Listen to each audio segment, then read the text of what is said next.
Yared Nuguse just dropped a Rabat Bombshell, and the 1500 meters heard it loud. Isaac Nader came charging like a world champion should. But Nuguse refused to break, and the finish changed more than one race. Now America has a new Diamond League distance king. Yared Nuguse did not need Rabat to prove he was talented. That part was already settled. He had the American mile record, Olympic bronze, world indoor records, and years of world-class 1500-meter proof behind him. But Rabat gave him something different. It gave him control again. At the 2026 Rabat Diamond League, Nuguse won the men's 1500 meters in 3:30.35, a meeting record. Isaac Nader, the reigning world champion, closed hard and finished second in 3:30.43. Hobbs was third in 3:30.68, and Vincent Chiate made it a huge American day by running a personal best of 3:30.90 for fourth. That is a serious race. Not a soft field. Not a quiet opener. Not a win that can be brushed away. Nuguse beat the world champion, broke the meeting record, and earned his fifth career Diamond League win. That made him the winningest American men's distance runner in Diamond League history. That is why this was a bombshell. It was not only about the clock, it was about status. American men have had great distance runners, but Diamond League wins in the 1500 and mile have never come easily. The circuit is brutal. Every race can include Olympic medalists, world champions, national record holders, and runners who know how to close in 53 seconds. That is why Nuguse's fifth Diamond League win matters. It puts him ahead of every American man in Diamond League distance history. Donovan Brazier had 4. Nuguse now has 5. That does not make him the greatest American distance runner ever by itself.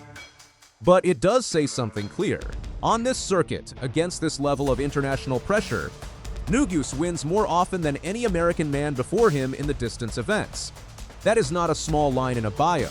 It is a sign that he is no longer just close to the best. He is beating them in places where Americans used to hope for a good finish. Rabat turned that truth into a headline. The race itself showed why Nuguse is dangerous. Early leader Elliott Giles helped pull the field along, but the real race began when the pace started to hurt, and the contenders had to decide who was brave enough to take control. Nuguse took the lead with about 600 meters to go. That was not a safe move. In the 1500, going early can make you look heroic for one lap and empty on the home straight. The runners behind get the draft, the target, and the chance to attack late. But Nuguse did not wait for the perfect moment. He made the moment. He pushed hard from the front and tried to drain the legs out of the field before the final kick. His last 600 meters was about 1:21.5. His last lap was about 53.3. His last 200 was about 26.5. Those splits matter because they show this was not a slow race with one fast sprint at the end. Nuguse was moving fast while already carrying the lead. That is what made the win so strong. Isaac Nader made the finish scary. That is what a world champion does. He did not fade when Nuguse moved. He kept coming, kept closing, and made the final meters feel like the race might flip at the last second. Nader finished only 0.08 behind. That is close enough to make every step matter. One glance, one stumble, one tiny loss of form, and Nuguse could have been second, but he held it. This matters because Nuguse has sometimes been seen as a brilliant runner who can get caught late by a sharper closer. In Rabat, the danger came and he answered. He did not look around and panic. He did not tighten enough to lose the line. He kept driving until the tape was gone. That is why beating Nader mattered more than beating a name on paper. It was a direct test against a man with championship proof. In a race that demanded nerve, Nuguse did not steal it. He fought for it. This win came at the perfect time for Nuguse. His indoor season had already been loud. He ran a world indoor mile record of 3:46.63 at the Millrose Games, proving he had huge fitness and sharp speed. But outdoor racing asks a different question. Bigger tracks, different winds, deeper field, more travel, more tactics, more pressure from men who may not care about indoor records at all. Rabat gave Nuguse the outdoor answer he needed. It showed that his winter form was not trapped indoors. It showed that he could open his 1500-meter campaign with a win over a world champion.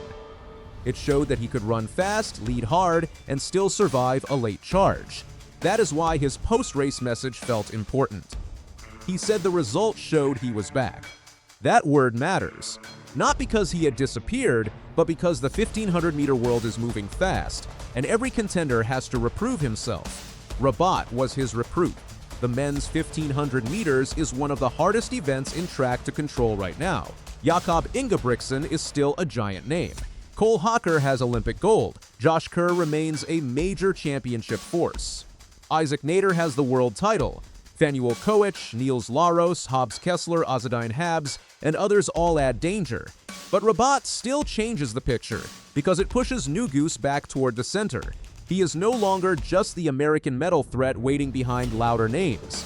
He is the man who went to Morocco, took the lead early, held off the world champion, broke the meeting record, and claimed a Diamond League history mark for American men. That makes every future 1500-meter start more interesting. If Nuguse is healthy, he can win from a long push. He can win with speed. He can survive pressure. That gives rivals fewer easy answers. A tactical race can help him. A fast race can help him. That is a dangerous combination. There is also an American layer under this result. Hocker owns Olympic gold, Hobbs Kessler keeps improving, and Vincent Chiatai just ran 3:30.90 in the same Rabat race. That means Nuguse is not only fighting the world, he is also trying to stay at the front of a United States group that has never been deeper in the metric mile. For years, an American man in a Diamond League 1500 final felt like a bonus. Now Americans are entering these races expecting to shape them. Nuguse's win is the clearest sign of that change, because he did not just participate. He dictated from the front. The honest part is important. Rabat was huge, but it does not make Nuguse the clear number one in the world. A Diamond League win is not the same as a global championship final.